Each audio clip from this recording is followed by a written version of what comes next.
Hey guys, MasakoX here, and let me just share with you some facts that we managed to get from the State of the Channel video a few days ago. You guys want more gaming streams? You want to talk about techniques more than equipment on MasakoX when I get to that? And most of all, people want a PO box. We're gonna get that sorted out, and by Monday I should have a video for you about the details about where to send stuff, so be sure to stay tuned to that. But for the meantime, let's get on with the first round of Q&As.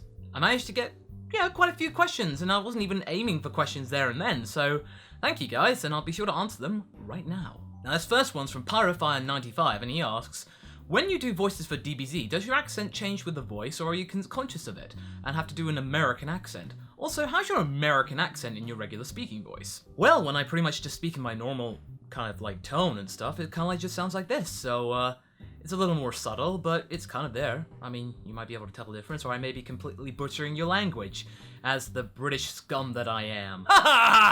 Really, when it comes down to the American accent, nowadays it's kind of really, I do it without even thinking. I mean, there are some times I make some wording and intonations that don't sound quite right, but whenever I'm in a directing session with Kaiser, when I'm recording for DBZ or something like that, he usually calls it out and corrects me therefore. But for the most part, it's just been hanging around Americans for like last 10 years. You just kind of pick things up, and that's the best thing to do. Whenever you're learning a different accent, if you can't afford a dialect coach, then maybe just take yourself off to a country, or listen to people speaking with like a Spanish accent, or a French accent, or a German accent. Immersion is key. Your ears, get your ears in it. It's all about the ears. I don't know why I'm doing that. Adult Gohan asks, why were you chosen as the voice for Goku in DBZA? Well, back in the day, myself, Lani Pator, Vegeta 93086, and Rissa Bobissa, we were abridging the Dragon Ball Z movies Dead Zone and World's Strongest. And for that, I just kind of randomly got picked for Goku, just because my voice was a little higher and it sounded a little bit more impish at the time. So we kind of just went with that, and then when Team 4 Star formed back in 2008, I was approached, as was Lani, to reprise his role of Piccolo and Krillin. I got to reprise Goku for the first episode of DBZA. So it was basically just kind of continuing what we were already doing. For those of you who might not be aware of this, I didn't play Gohan in the first episode of DBZA. That was Vegeta 3986.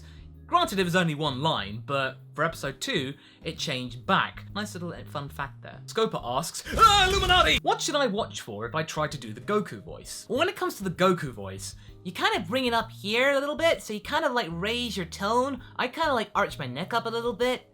It's a little more fun, because if you go into like trying to do Goku really serious and stuff, it's not quite the same. It's kind of like high, but it doesn't really have that kind of impish la la la la la happy go lucky Super Saiyan duper duper stuff. You almost have to kind of like force smile a little bit. When you try to like do it normally, it kind of doesn't sound right. But when you do a smile, it's all really good.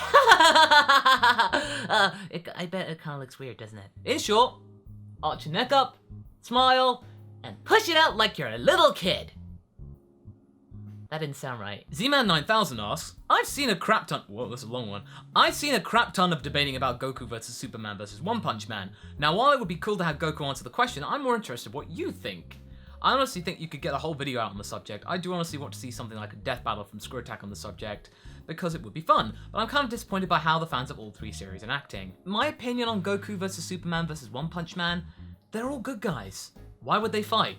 I mean, Goku might fight because he want to like spar with Superman or something, but it wouldn't be a fight to the death or something. And could you need one punch for just to knock out Superman and Goku?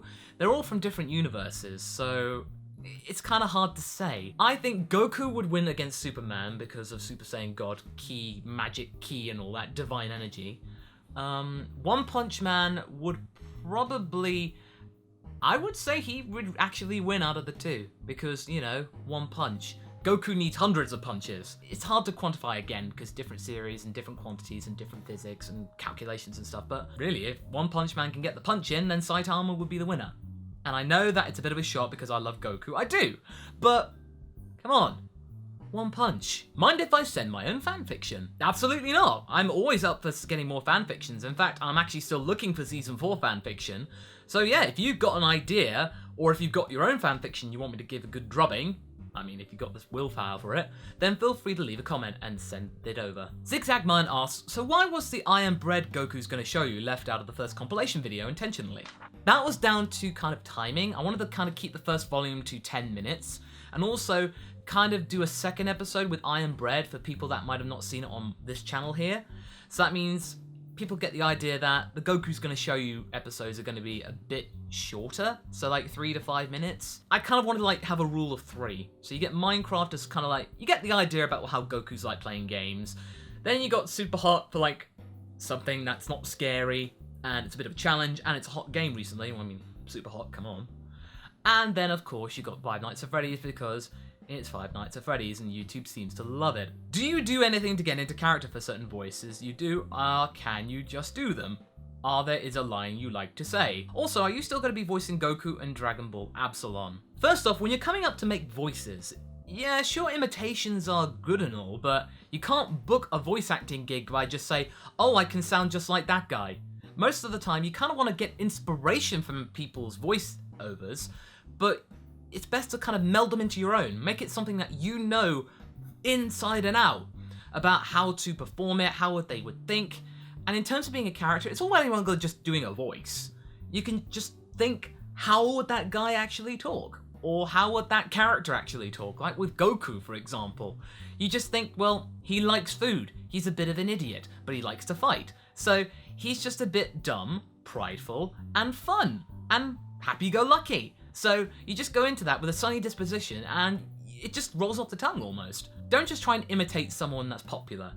Try and meld it into something that you can do very well, and it's something that you're comfortable doing. Don't strain your voice out just for the sake of booking a part, because if you're going to be doing a lot of lines for it, you're going to regret that further down the line, so just be warned. As for Dragon Ball Absalom, yeah, for episode 1 of that, I did play Goku for a couple of lines in there, but Melvelli actually responded to me and said that he was going in a different direction out of the blue, and said that unfortunately we're looking just to replace you and recast you.